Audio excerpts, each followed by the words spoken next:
सगळ्या देवांची पूजा करावी का? एक मनाला हलवून टाकणारी सत्य गोष्ट। सुरुवातीला जेव्हा आपण अध्यात्माच्या वाटेवर चालायला लागतो तेव्हा वाटतं सगळ्यांचं करावं, सगळ्या देवांची पूजा, सगळे उपाय, यूट्यूबवरचे उपाय, कोणाचा सांगितलेला मंत्र, कोणाचं व्रत, सगळं एकदम सुरू करतो। पण काही दिवसांनी काय होतं? कंटाळा येतो, मन दुसरीकडे असतं। पूजा होत असते पण केवळ शरीराने, मन मात्र कामाच्या विचारात, मोबाईलमध्ये किंवा टेन्शनमध्ये असतं।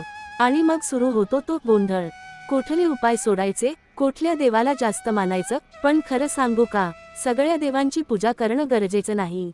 जर का मनापासून एकाच देवाला प्रार्थना केली, नित्यनेमाने, शुद्ध भावनेनं, तर बाकी देव सुद्धा प्रसन्न होतात। जबरदस्तीची भक्ती देवाला नको असते, त्याला हवं असतं आपलं निस्सीम प्रेम।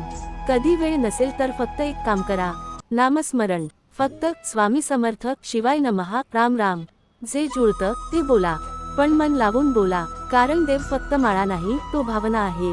तुमच्या आयुष्यात असा टप्पा आला आहे का जेव्हा तुम्ही पूजा सुरू केली होती पण थांबवली? कमेंटमध्ये सांगा, माझं मन स्वामी समर्थांकडे आहे। आणि हा व्हिडिओ शेअर करा त्या कोणालाही ज्याचं मन आज गोंधळलेलं आहे। श्री स्वामी समर्थ।